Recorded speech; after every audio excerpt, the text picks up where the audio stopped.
Every day starts with a cup of tea and lighting a nice candle.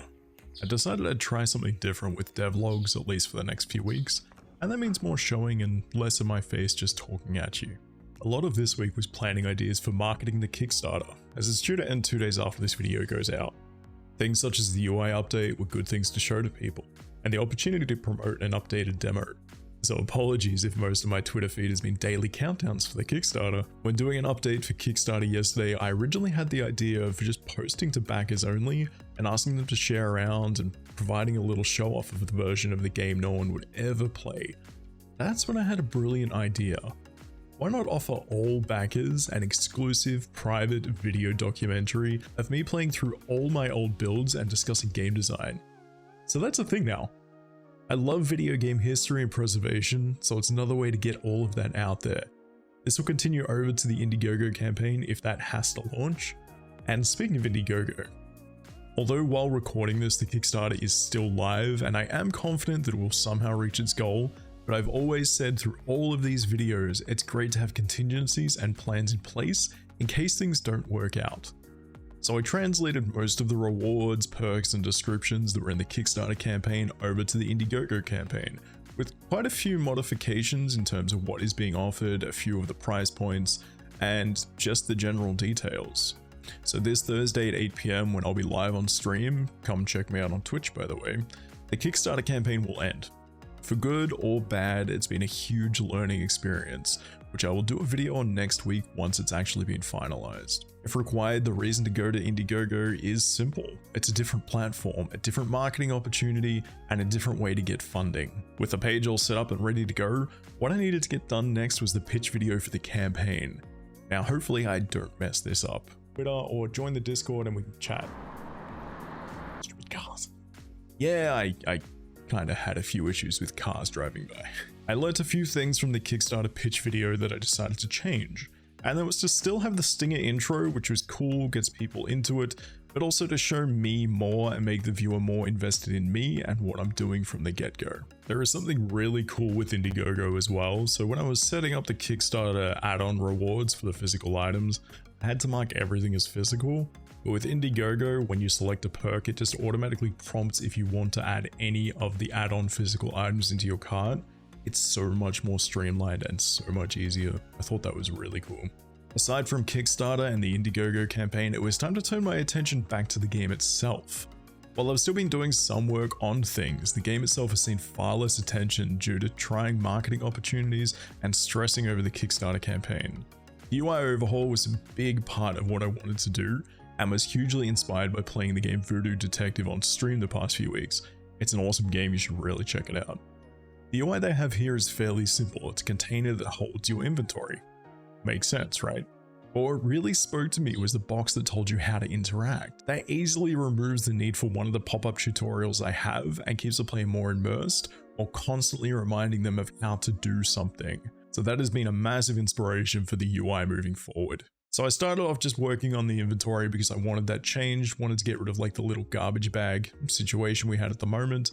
Went through a lot of iterations until I found something that, while still rough, conveys what I want moving forward. And then of course I had the idea of making all UI basically have the same feel and consistency to it. I was only going to do the inventory and then I did the tutorials, then the menu, then, well, absolutely everything.